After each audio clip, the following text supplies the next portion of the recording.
Hey there, I'm Allison Grayson. This is Bessie the Land Cow, and together we make up Schooly Sounds. If you've seen any of the previous videos, you'll notice I've made a lot of changes and improvements to the kitchen area, including one of the most exciting improvements I've made to Bessie in a long time. This is my sardine wood-burning stove from Navigator Stove Works. If you're wondering how well it works in this tiny space, this is currently what it looks like outside. Yeah, that's a thing. The sardine is a cubic square foot, puts out between 7,500 and 18,000 BTUs, and is 86% efficient. Super efficient for a wood-burning stove, and I love it.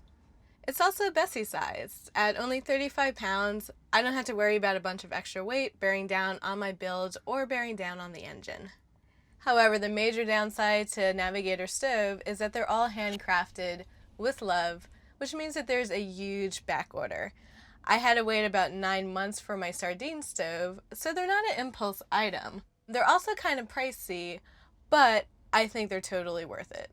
For fuel, I've been using fire starters, kindling, and mostly North Idaho energy logs and bear bricks, which are both compressed wood products. The major downside with the sardine is because it's so small, it is difficult to impossible to keep a fire or a coal bed going overnight. The compressed wood products burn longer, they have less ash, and they're a uniform size, so it makes storing them in a tiny space way easier. Even so, I've been waking up to slightly chilly mornings, or I have to wake up in the middle of the night to add more fuel to the fire, and I sleep like the dead. So I've been waking up a lot more to slightly chilly mornings than I have been waking up to feed the fire. It's not that big of a deal. The stove is super efficient, Bessie is super small, so she heats up very quickly. Obviously, it's not like an electric or a propane heater where you can just punch in a number and maintain that temperature the entire night. But I wanted something that wouldn't kill my solar, so electric is out.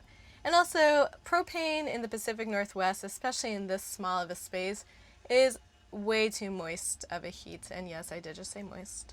But I don't know if you picked up on this or not, but I have very romanticized ideas about self-sufficiency, and I love this.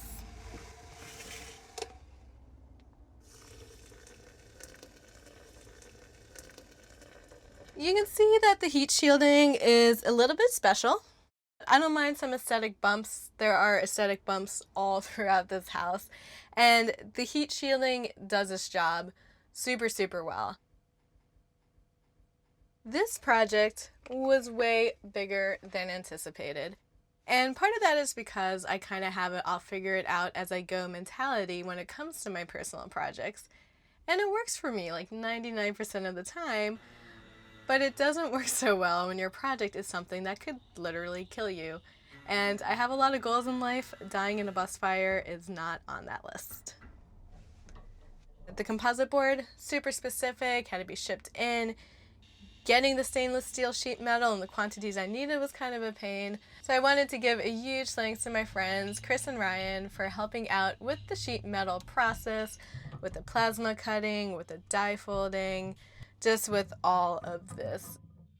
I totally learned on this project that sheet metal is not my jam. It is not my material. I will be happy to not touch it for a very, very long time. As far as safety, the heat shielding and heat components are all within safety regulations.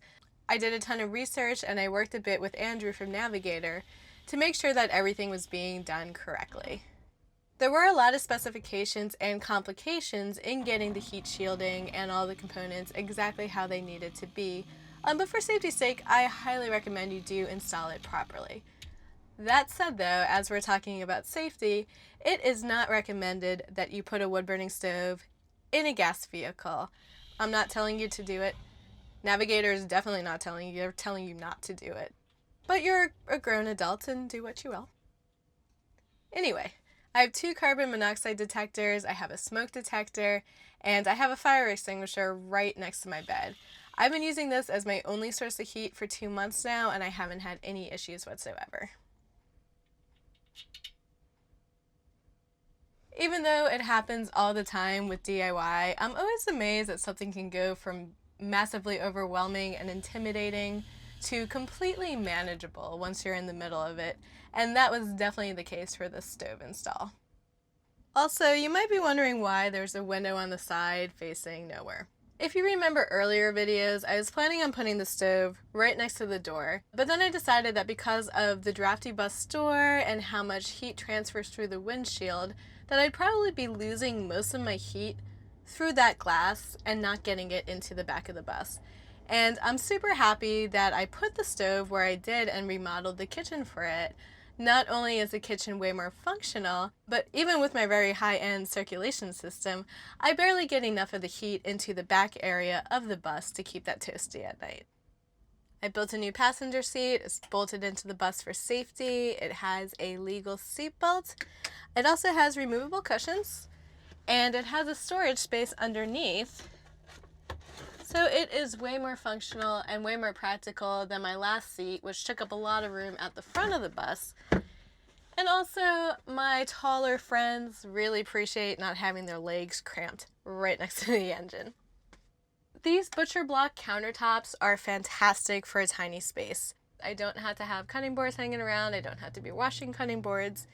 And it might look like I have less prep room than my last design, but actually because I can use the stove as a cooktop, which is one of my favorite romanticized things to do, I actually have as much prep room, if not a little bit more than I did in my old design. Also, the removable cushions means that if I need to use that as a surface, I totally can, and it's totally safe. Navigator Stove Works makes an alcohol fuel-based cooking drop-in system, so you can have a drop-in burner when you're not using your stove as a heating element. So once the summer months come, I can still use that as a cooktop without having to have the stove on, which makes having this space dedicated as a cooking unit way more functional for a tiny house living situation. This new kitchen also has way more storage. I have storage for pots and pans, dirty dishes, extra dry goods under the main butcher block. I can keep the fridge where it used to be because of the heat shielding. There's no energy loss from having it that close to the stove. You can put your hand on the back side of this when the stove's in full force and it's not even hot. Because of that too, I can also keep a little bit of storage unit behind the stove. And I also, on top of having a storage unit under the passenger seat, I have a storage unit for my firewood and my fuel by the driver's seat. Under the stove, I have more storage, recycling, and some kitchen goods under here. And then I also have my super handy fireplace tool station here. They generally don't make tiny wood-burning stove tools, so I'm using barbecue tongs. They're all metal. And also the super handy, super adorable pokey thing that my friend Adam hand forged for me. And it's adorable, and unlike most tools, it's not this big and it fits into my bus and into my stove. Between the wood and the ashes and cleaning out the flue, things like that, the wood burning stove does create a little bit more maintenance. I feel like it's totally manageable.